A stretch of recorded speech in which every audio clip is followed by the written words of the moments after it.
நல்ல திருமணம் என்று ஒன்று இருந்தால் அதற்கு காரணம் அது காதலை விட நட்பை ஒத்திருப்பதால் தான். ஒரு ஆண் தனது பைச்சர் பட்டத்தை இழப்பதும் ஒரு பெண் தனது மாஸ்டர் பட்டத்தை பெறுவதுமே திருமணம். சாதாரண மனிதன் தன் துளிகளை சலவை செய்வதற்கான மிகவும் விலையுயர்ந்த வழி திருமணம்.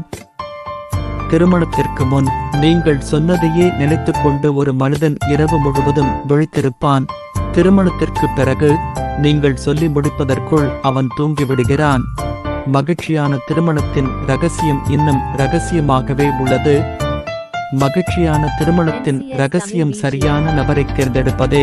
நீங்கள் எப்போதும் அவர்களுடன் இருக்க விரும்பினால் அவர்கள் சொல்வது எப்போதும் சரிதான் என்பது உங்களுக்கு தெரியும்.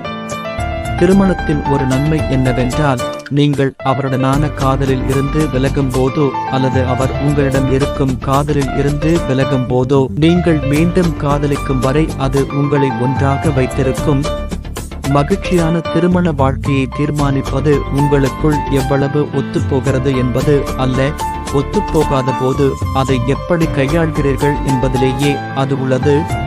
நீங்கள் எதிர்கொள்ளும் போராட்டங்களின் அளவை கொண்டு உங்கள் திருமணம் வாழ்வு ஒருபோதும் வரையறுக்கப்படவில்லை.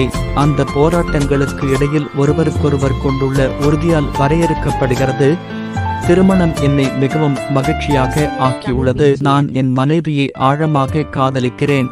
அவளுக்காக ஒவ்வொரு நாளும் கடவுளுக்கு நன்றி கூறுகிறேன். திருமணம் என்பது மனிதனின் இயல்பான நிலை. அதில்தான் நீங்கள் நிலையான மகிழ்ச்சியையும் காண முடியும். உங்கள் திருமணம் ஒரு புனித பந்தம், ஆனால் அதை எளிதென கருதாதீர்கள். எல்லா உறவுகளையும் போலவே அதை காக்க நீங்கள் தொடர்ந்து பாடுபட வேண்டும்.